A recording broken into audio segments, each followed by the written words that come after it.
Den 22. i anden blev der på Radio 2407 sendt en udsendelse om den danske rock- og punkgruppe Before. Og den udsendelse var, for at sige det mildt, manipuleret, og jeg kan ikke rigtig forstå, at man laver sådan en udsendelse, hvis man kun har interesse i at smadre et menneskes sidste karriere, eller hvad man nu skal kalde det. For det første, så lader han Michael og Kasper Holm uimodsagt sige, hvad der er noget vrøvl, altså noget totalt vrøvl, at jeg nærmest bare kom til koncerter, når det passede mig, og jeg rendte bare rundt på dope, og var uinteresseret og sådan noget. For det første, så er det mig, der startede Before, sammen med Martin Hall. For det andet, så er der en hel masse historier i historien om Before. Den starter ganske rigtigt med, at jeg havde spyt i mundvigene og var fuldstændig vild og blodig, så man også kan høre på 30 Minutes og snakke ind i mikrofonen hele tiden. Men hvis man hører på Roskilde Live 82, kan man jo tydeligt høre, at der er tale om en rocksanger, som ikke siger mere end højst nødvendigt. Jo, jeg siger et par digt fra sig, men det er ikke meget i forhold til fra 81, vel?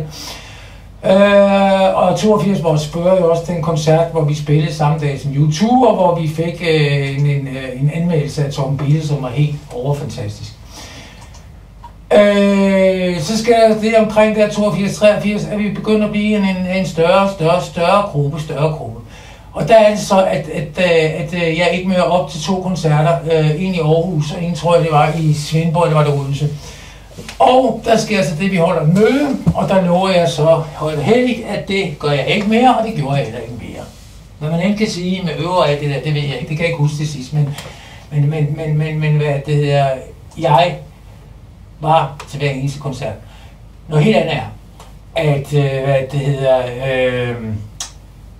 jeg kom tit med total inspiration ind i øvelokale. Jeg husker det tilbage til, at tit havde så meget inspiration og så meget, og så kommer man ind til i hvert fald 2 dårne musikere, fordi jeg vil ikke tale uden om Tolle, jeg kan godt lide Tolle, han er død, han vil heller aldrig være sådan. Så kommer man ind til 2 dårne musikere, som kun tænker på, at de har været på speed i går, eller sådan et eller andet lidt noget, ikke? Altså, og så siger de også, at Kasper Holm kommer også med noget, som jeg synes er helt forkert. Han siger, at Søren Hugfarm, han lavede en eller anden form for disciplin. Det var sgu da Tolle, der lavede den disciplin. Kan du ikke huske det med Kasper? Så påstår du ført også, Kasper, at man anede ikke, hvad vi spillede fra start til slut. Det er ganske rigtigt. Det har vi gjort en eneste gang. Det gjorde vi til vores sidste koncert. Der sagde Tolle bare, I skal bare følge mig. Og der spillede vi bare fuldstændig improviseret, og det gik godt. Hvilket jo også viser noget om, hvor sammenspillet vi var på det tidspunkt. Og vi gav jo også to ganske glimrende, vi lavede 2 ganske glimrende turnéer i Norge, og i Norge og Sverige den ene gang, og Norge den anden gang, ikke? Så den der fremstilling af Before som et band, der nærmest ikke vidste, hvad de lavede, er helt forkert. Altså, vi havde både A- og B-stykker og det hele. Som jeg sagde til en rockkritiker for nylig, den eneste forskel på mig og så andre rocksanger, det var, at det gjorde ikke så meget, hvis der smuttede en linje og lavede en anden. Fordi det kan da godt være, at vi måske spille løsere end nogen andre bands, vi spille også strammere end andre bands. Altså, vores bassist og trommer, de lå lige, hvor de skulle ligge, ikke? For eksempel, ikke? Og altså, og der var A- og B-stykker til alle numre, men det er jo ligesom at skulle forklare A, B, C en gang til. Men det er åbenbart nødvendigt at forklare A, B, C en gang til. Jeg føler mig i hvert fald dybt såret, og dybt rasende, især rasende på de musikere, jeg har spillet med senere, i grupper som House of Secrets, Psykopaterne, og her til sidst Mental Midget, som jeg blev altså nu siger jeg til sidst, men Mental Midget lavede jeg også en LP med, derfor nævner jeg dem til sidst. Det er et hån mod dem.